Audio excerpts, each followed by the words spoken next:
I can make you 5 grams of iron and then show that to you. And then you say, okay, that's great. Now, going from 5 grams to 2 million tons a year, where the economies of scale really start to make sense for most steel metallurgical industries, is really hard. Welcome to Unnatural Selection, a show about competition, innovation, and the strategies shaping tomorrow's frontiers. I'm Nick Encina. Each week, we speak with pioneers shaping the future. In episode 39, we dive into the hidden costs of the materials that power our modern world.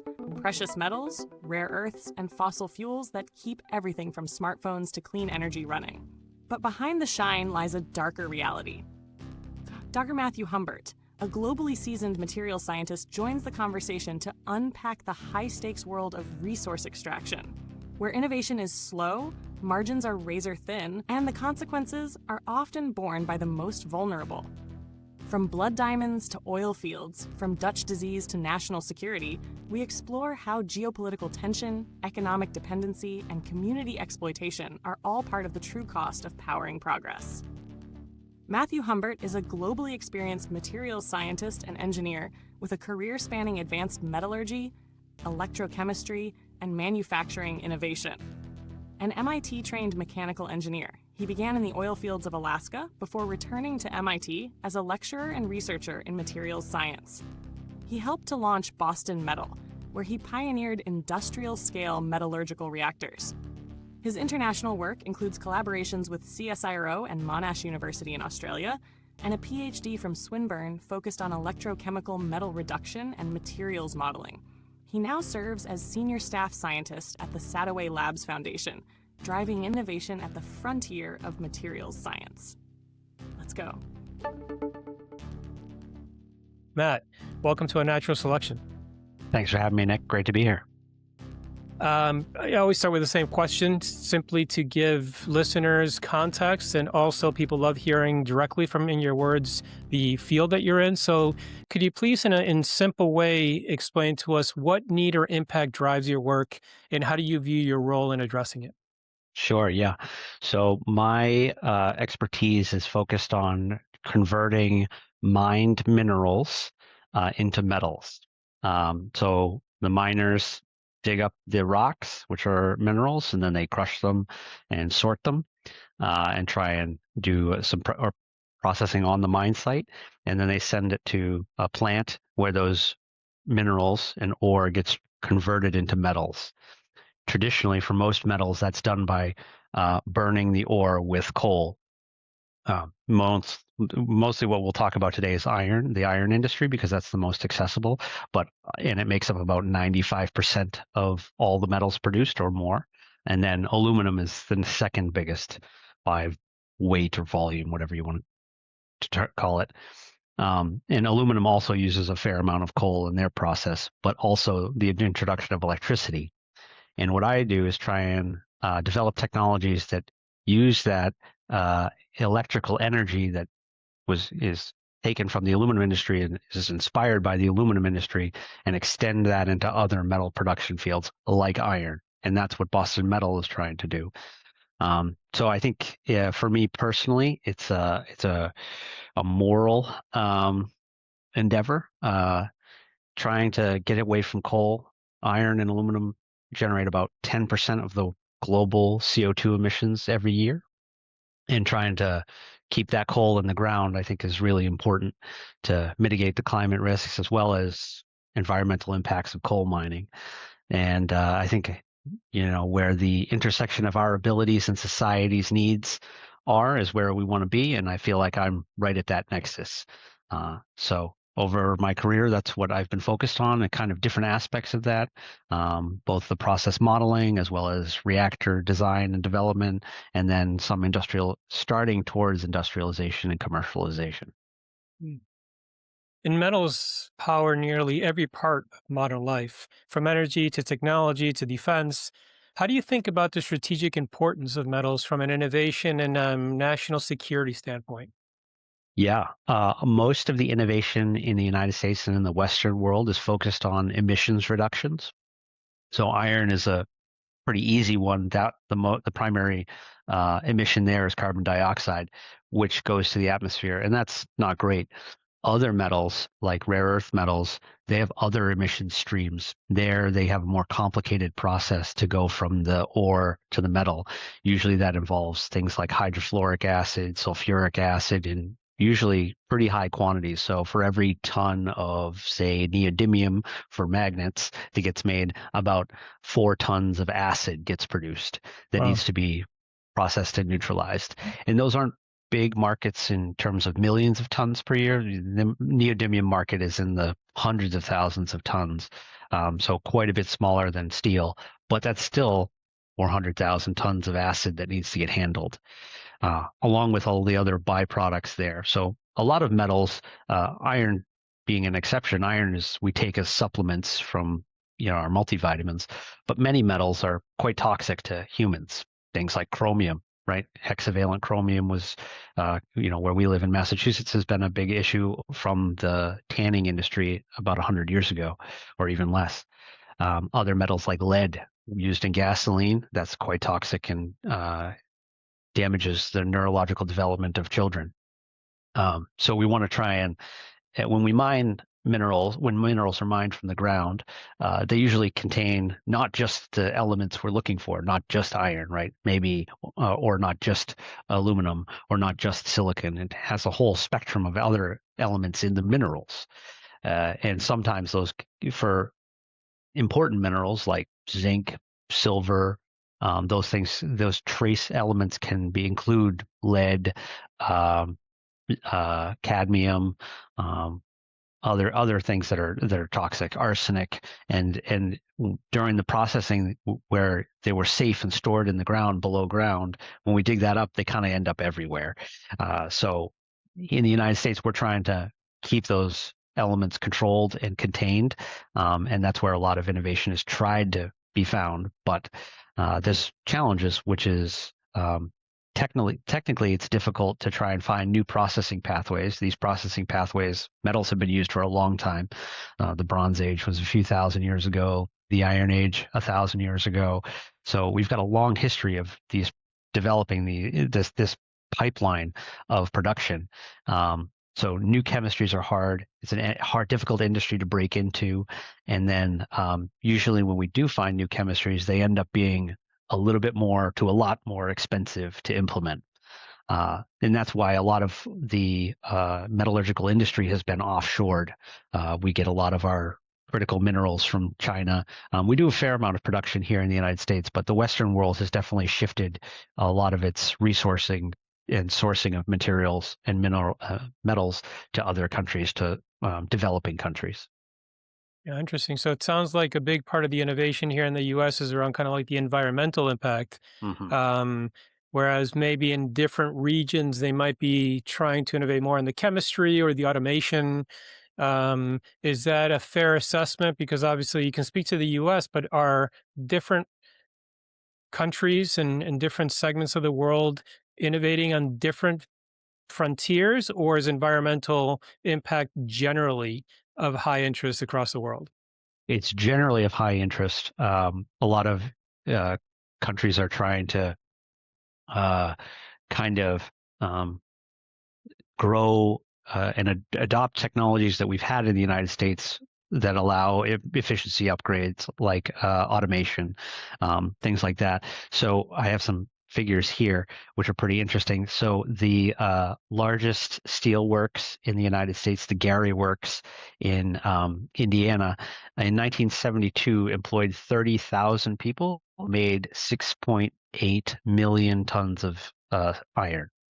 And in 2023, they made 8.2 million tons and only employed 2,200 people. So their productivity went up and their employment went way down, got cut by like, a factor of 10, while their productivity went up by, well, let's say 20%. Oh, is So that those because of automation, automation? that's 100% automation. That's exactly right. Yeah, these big facilities, these facilities span multiple acres, and automated rail cars, automated robots to do the cranes and lifting and things like that. So a lot of developing countries are trying to onshore their the transformation, the metallization, to go from the mineral to the metal. Indonesia is a really good example of that. They had a lot of nickel there, and a lot of their nickel was being just shipped to mostly Japan and China. And they passed some legislation that said they need to keep all of that nickel onshore unless it gets sold as nickel products. So they're bringing that manufacturing back onto their shores, which I think is good, but it also drives up the prices a little bit. Interesting. And you mentioned something a little bit earlier about it's a difficult industry to break into. Is Mm. it because of how capital intensive it is? Yeah, that's exactly right. So these plants are in the billions of dollars. There's I think it's the Sheffield steel plant in England, and they're in some financial woes, and the English government asked them what it would take to kind of revamp, retool, come up to the latest and greatest technology, and the price tag was about $3 billion. And that's a lot of money. That's a lot of investment for a plant. And the margins on steel and iron are very low. They're a little bit better for other metals. They're quite good for gold, but there's other challenges there. And so that $3 billion investment doesn't even really start to like pay back returns until about 20 years. So getting VCs or, pension funds or things like that to try and invest is very difficult. Hmm. So who typically invests in this? It's usually a public-private partnership. You need kind of a confluence of things. You need the land, you need the logistics because we're for a steel plant because we're talking about moving millions of tons of material around, and then you need the political will to help kind of lubricate the permitting process. And usually there's some either like a bond that's issued by a government, whether that's like a state government or a federal government, to kind of get things going so that those investors can kind of feel a little more secure and not be so far out. Yeah, I mean, so it sounds like you said, it's a very difficult field to get into, highly capital intensive. Sounds like energy intensive as well, Mm. with low margins. So, what kind of constraints do you face when trying to implement new ideas and innovate? Like you said, whether it's the environmental impact or automation, um, how do you how do you approach innovation in the first place, and then how do you overcome some of these constraints, if at all? Yeah, I think that that's the $1 million question, which is how do we, come up with a good idea in the laboratory and say, look, we think this is going to work. Say we have a new way of doing the chemistry, which is what I've started with, which is saying we're going to take the coal out of this process and we're going to put electricity in as a supplement. Now, okay, we can talk about where you get your electricity from, but you know, I can't solve all the problems, so I'm just going to say, look, we can start with the mineral, we add electricity, and then we can get the metal, and with no CO2 emissions. If the electricity is green, put the electricity on the shelf. Um, I can make you 5 grams of iron, and then show that to you, and then you say, okay, that's great. Now going from 5 grams to 2 million tons a year, where the economies of scale really start to make sense for most steel metallurgical industries, is really hard, right? So we need there's a lot of steps to go from 5 grams to 2 million tons. Mhm. And you don't even really start to know what the furnaces are going to look like, what the other equipment, the actual process efficiency is going to be until you're at like 1 ton of production a day.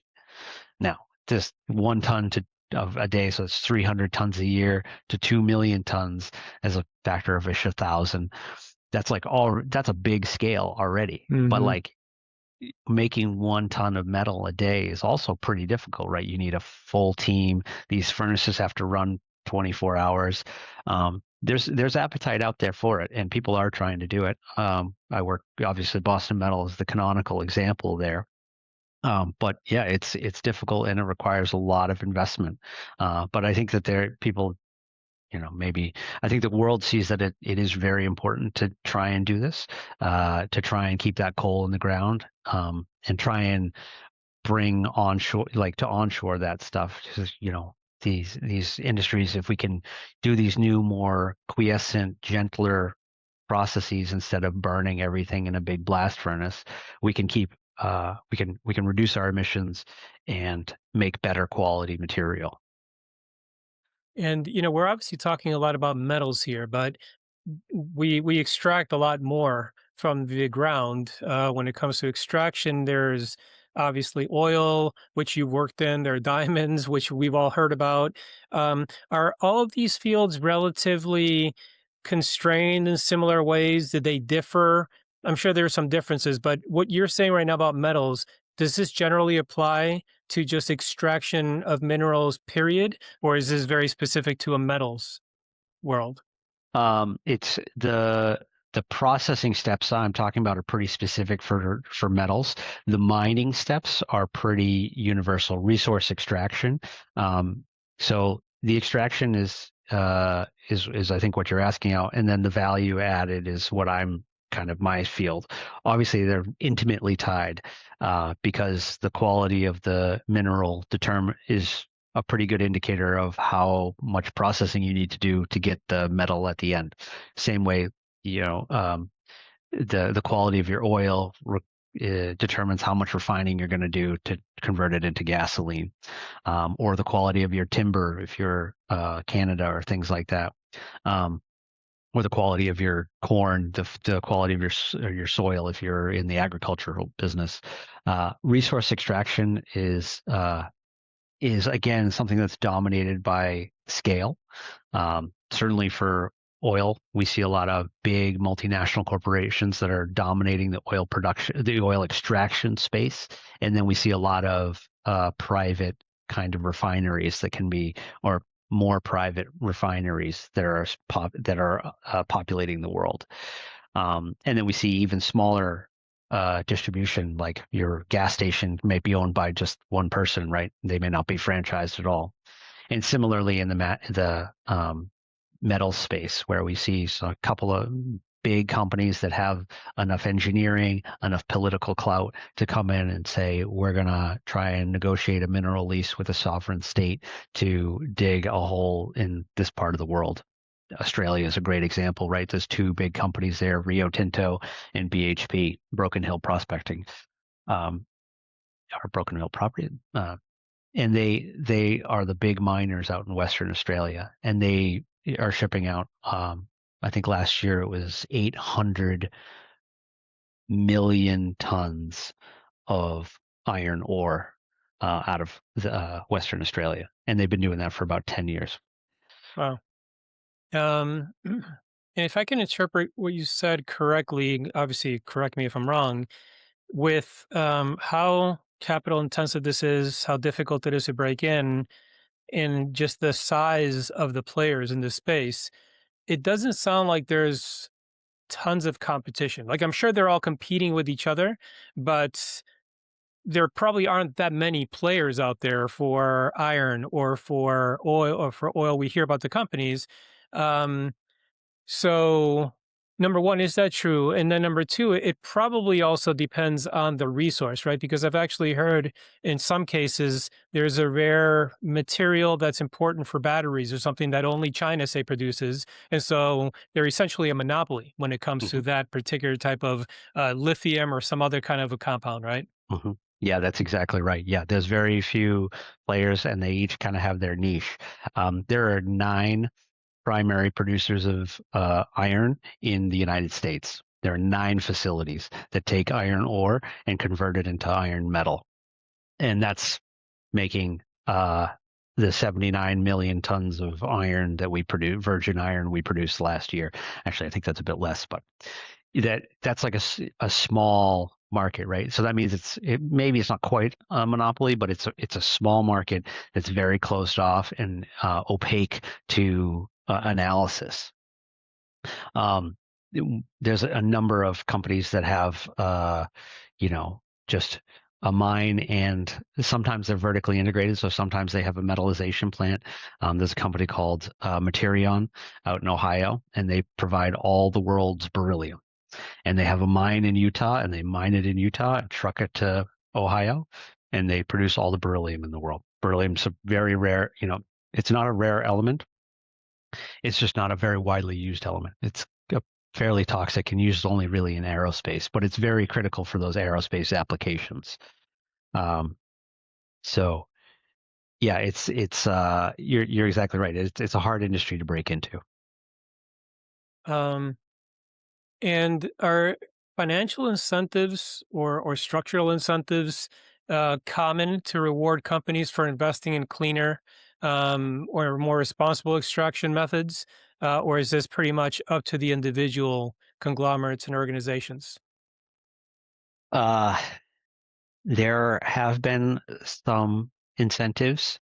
Um, Generally, those come as carbon taxes, and those are primarily put on the value add companies, right? The metallization companies, the people doing the conversion from ore to metal. For mining, that's mostly a stick, not a carrot. They're required to make sure that they remediate the mines and their groundwater testing and things like that in the United States, in the Western world, in the developed world. In the developing world, it's kind of it's a lot more artisanal, and so you get like maybe a big company that's mining cobalt in the Congo, and they dig a big hole, and then they have all the stuff that isn't cobalt next to it, the tailings, all the stuff that they don't want. But usually, sometimes that tailings pile will still have like chunks of valuable mineral in it. So humans will go and just pick through the tailing pile by hand to gather up these minerals. And we don't allow that to happen too much here in the United States, that artisanal mining.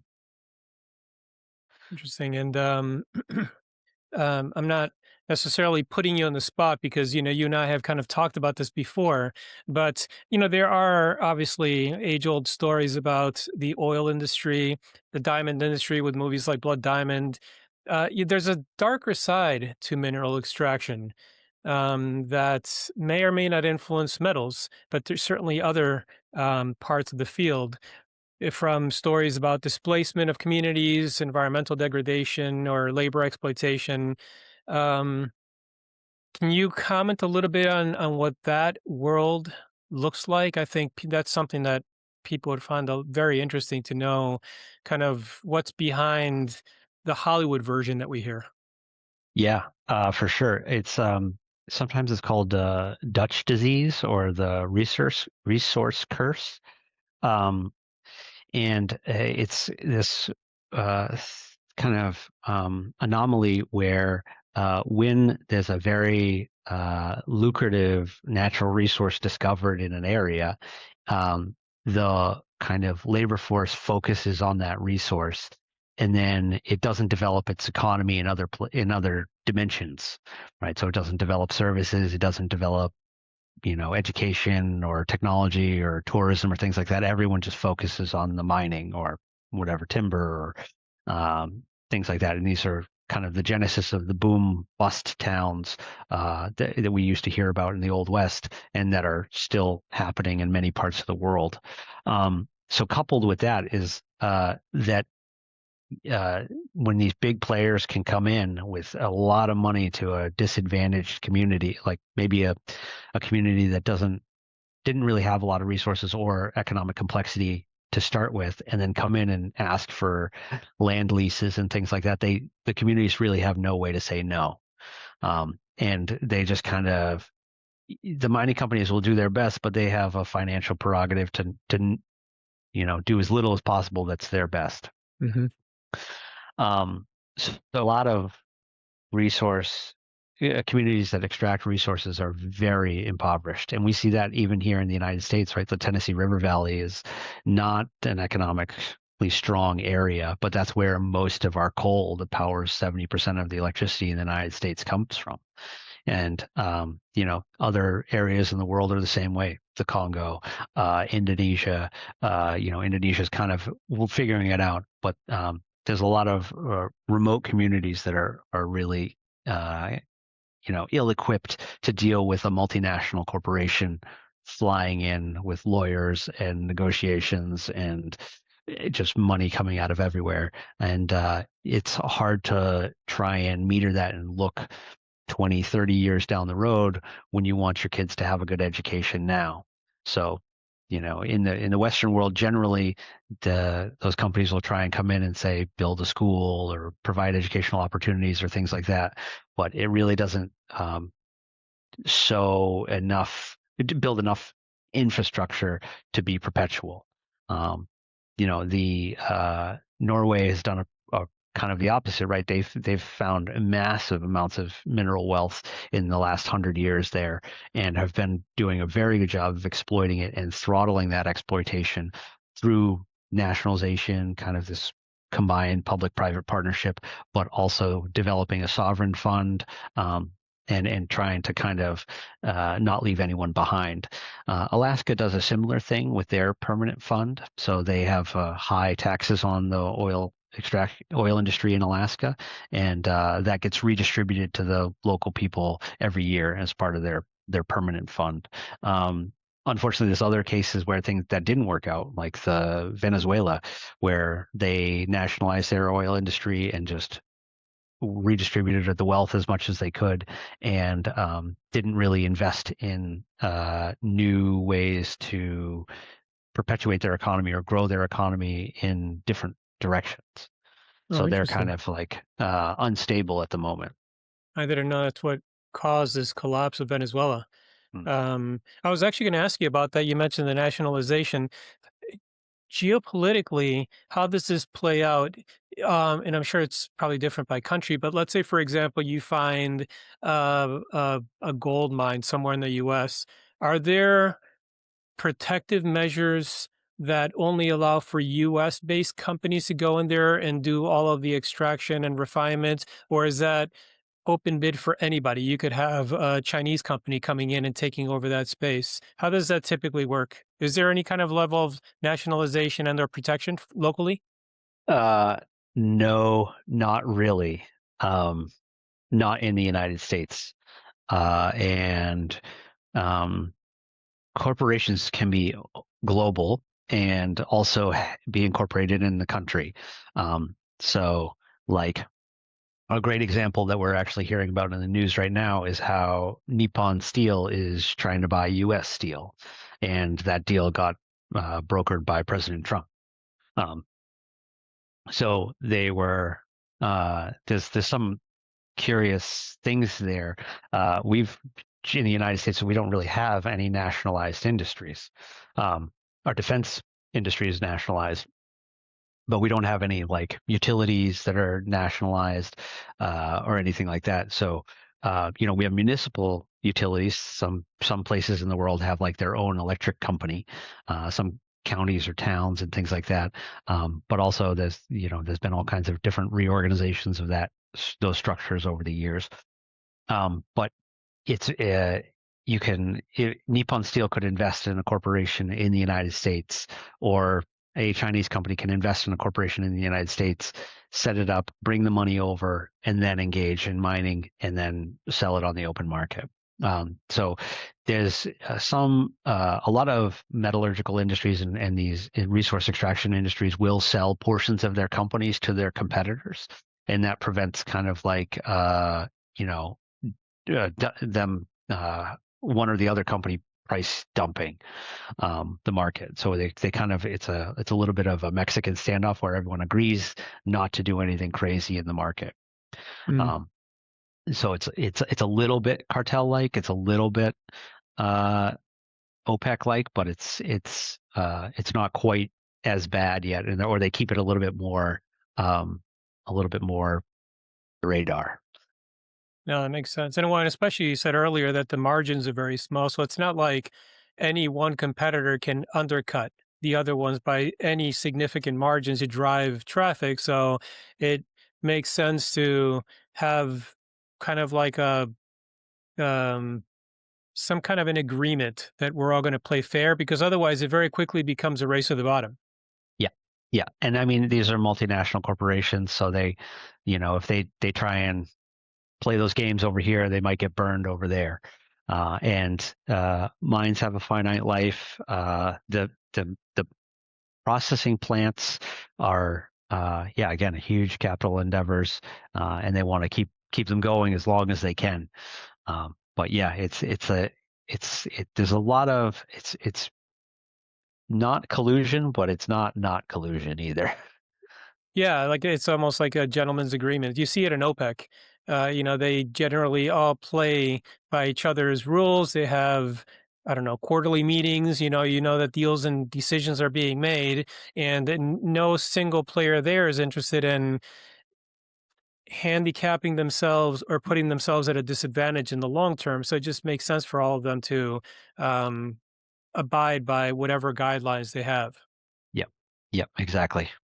Um, And so that's oil, and then we've talked about metals. What about rare gems? Where there's diamonds, there's obviously gold, which factors in as a metal, but um, those industries, as you mentioned before, the extraction might be somewhat different. The refinement is very different because you don't necessarily need to refine um, gems, diamonds. There's cutting and all that kind of stuff as well, but not to the same level as metals or oil.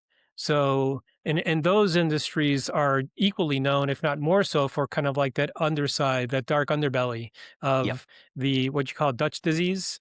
Yep. Yep. Yeah. Though actually the precious metals and gem are less prone to Dutch disease. Uh, well, they do kind of suppress the economy, and they because it doesn't diversify in those local regions. But it actually is a bit more distributed because those uh, commodities, maybe not commodities, but those materials are are almost exclusively artisanally mined, and by that I mean people with shovels digging in the dirt. There's a couple of great examples of that. One is there's a town in Australia called Coober Pedy, which is where a lot of opals are found, and it's actually a cool town. A lot of it is built into the hill because it's kind of right in the middle of Australia, so it's very hot. So they build most of the town underground, and then Well, as soon as you go off any of the roads, just for miles, there's just open pit mines, like small, you know, 6, 8 foot in diameter shafts that go down as deep as somebody could dig it. And that's where they're looking for opals. And it's just like a honeycomb as far as you can see. Um, Gold is like one a lot of people mine artisanally in Alaska. They do it a lot where you can just fly out to the middle of Alaska. You can put a claim on some land and then go there and use some pretty light uh, extraction machine, sifting machinery like a sluice box or things like that, where you can just dig up a river and put it through this box, and the gold, because it's so much heavier, will sink to the bottom, and then all the rocks will just wash off the top. You can do that in Australia too, and a lot of places in the world. That's how a lot of gold. I think it's about a third of all gold is mined by hand-ish. There, it's not like bulldozers and dump trucks and things like that. When we think about mining, say iron ore, we think about those huge trucks. That's yeah. not how gold gets mined usually. Hmm. But gold is like a much lower concentration, right? When they mine iron ore, it's pretty much they if it doesn't look good, if that scoop of the shovel is no good, they'll put it aside. If it's good, it goes in the truck and it goes to the furnace. That's about the level of processing that they do. Gold is much lower concentration, so they have to sift through a lot more dirt. So you only get like 1 gram for every 1,000 kilograms of dirt you process. Wow. So you're out there for a long time with a shovel, but Yeah. 20 grams is $1,000, and that's pretty good wages. I mean, you can shovel 1,000 pound, you can shovel a ton in a day, like you or me, where you just go out there and do it, work slowly. So it provides a good income for a lot of people in rural areas.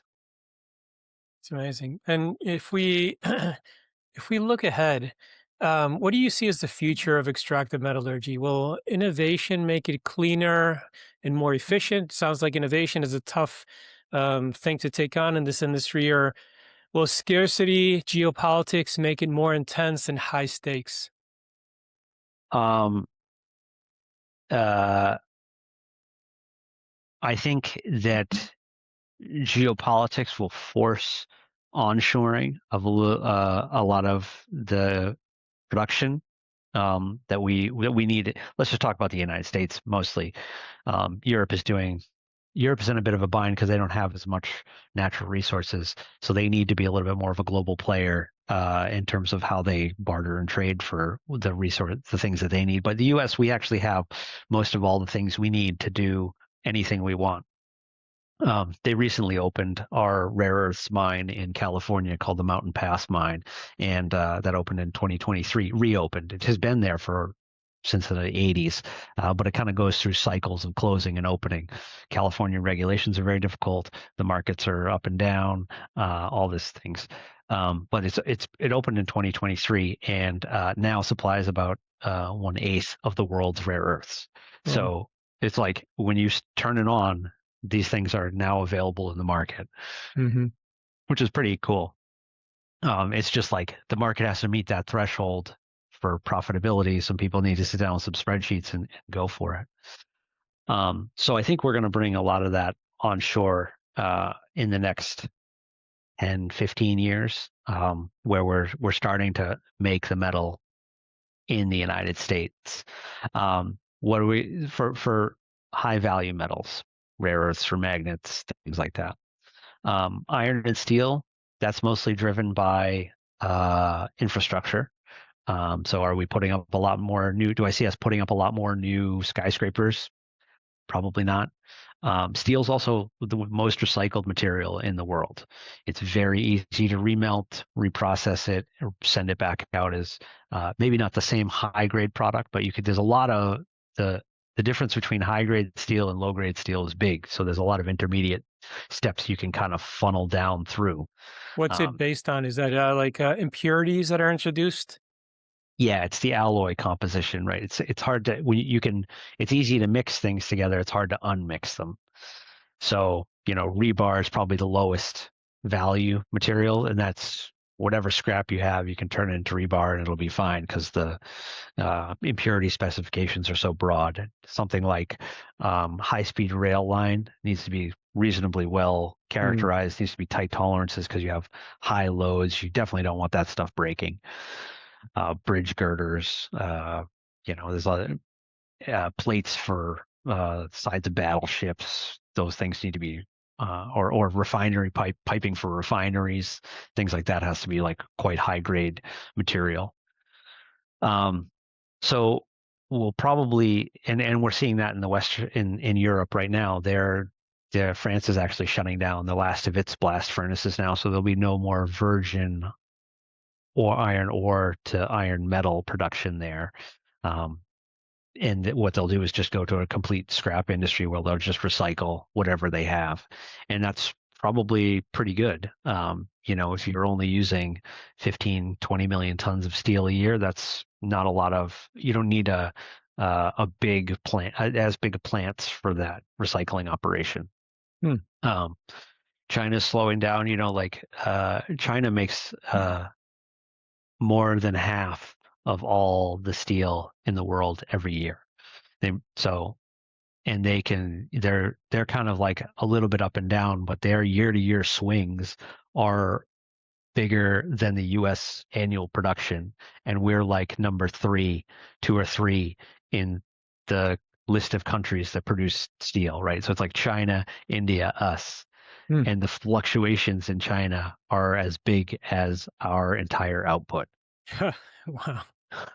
So it's just two different scales of stuff. Where are oh, sorry, go ahead. Yeah, just to finish up on that, I think the technical metals, I think we're working really hard on that. There's been a lot of traction. At the end of the day, we can do it, right? There's a cost to it, and there's a cost to making sure that the environment is taken care of, and those costs are more opaque in China and presumably less, and they're high here. So building a plant that handles hydrofluoric acid, which is dangerous, toxic, and long-lasting, is more challenging here in the United States than it is in China.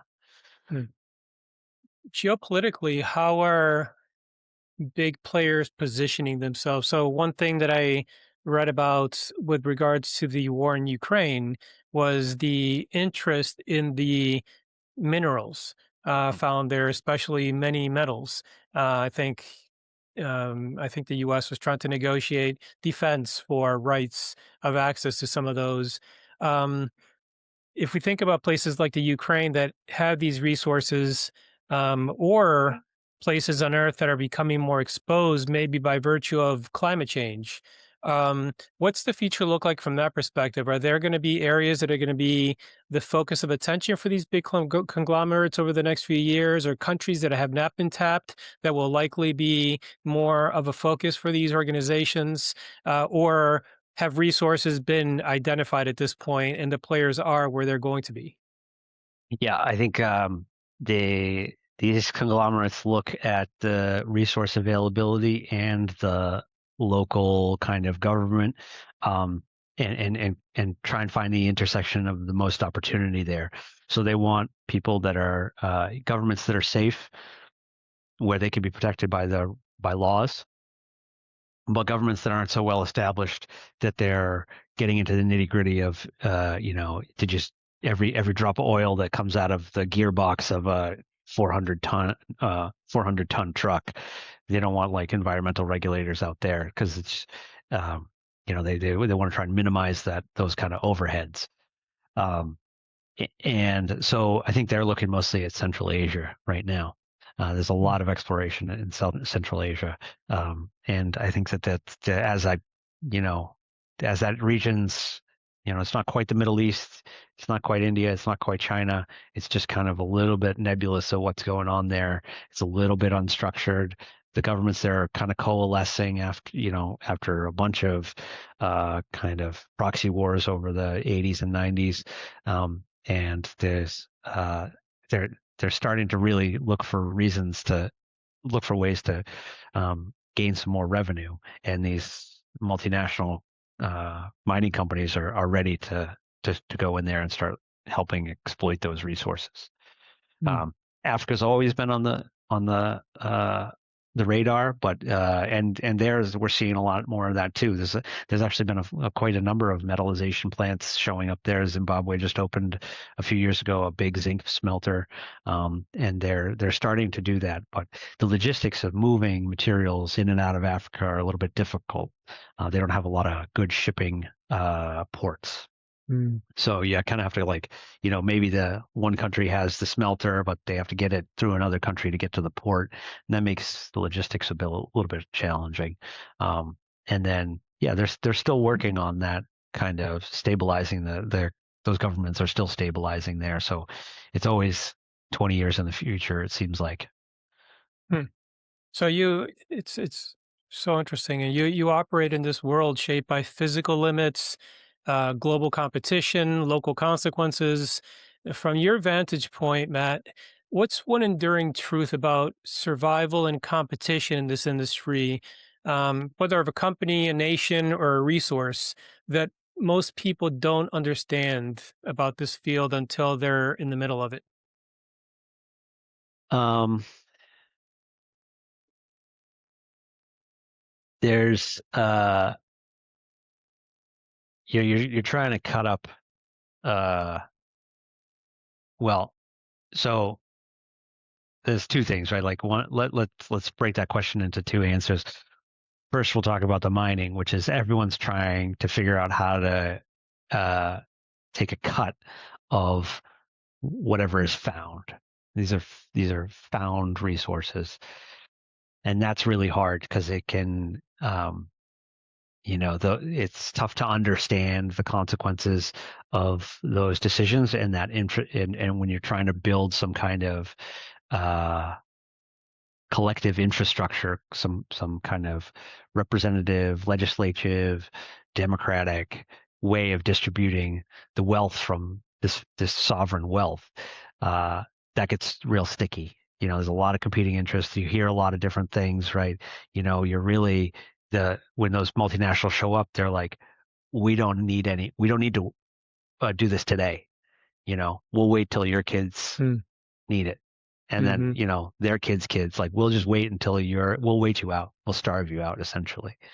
And that's tough, right? That's tough for those communities to try and figure out how to negotiate that, and try and be firm in their stance that they want it handled this way. And there's really no playbook for it. It's a real cultural thing. And then, those multinationals, they're working the problem. They're trying to find ways to sow division between those local leaders, things like that. And when those when those groups, the local leadership and the local community fractures, that's when they can come in and really are predatory. And then on the innovation side of things, things cost money, and they cost, at these scales, they cost a lot of money. And it's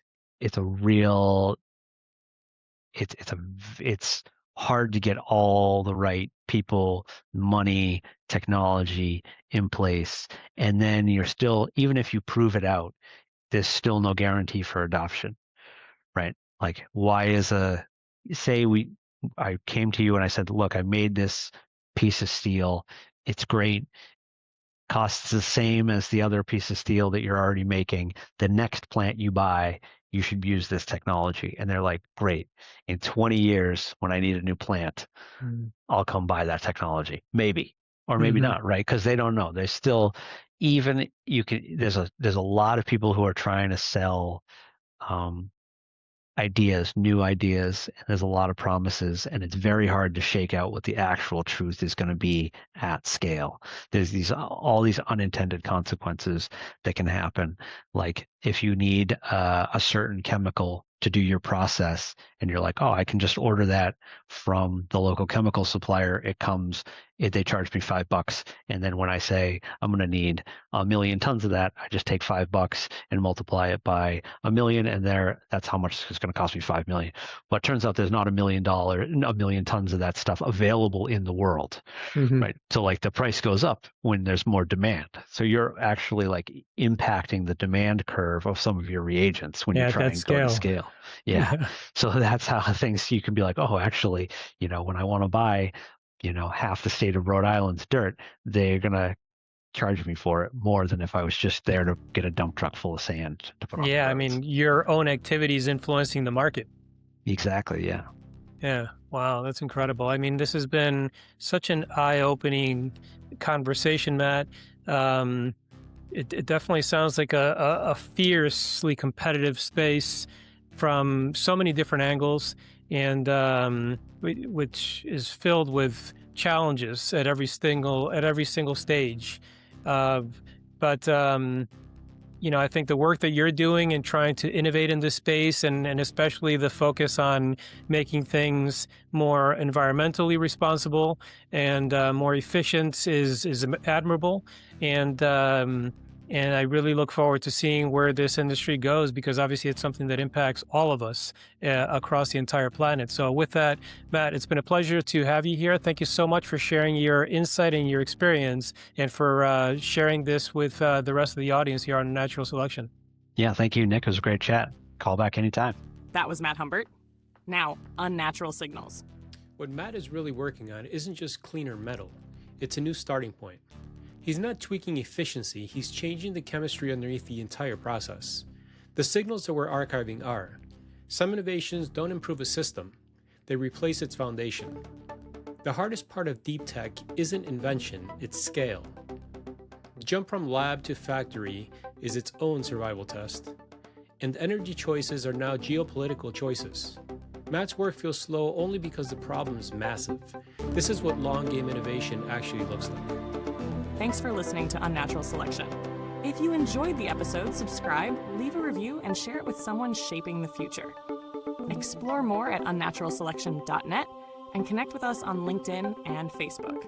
Until next time, keep evolving.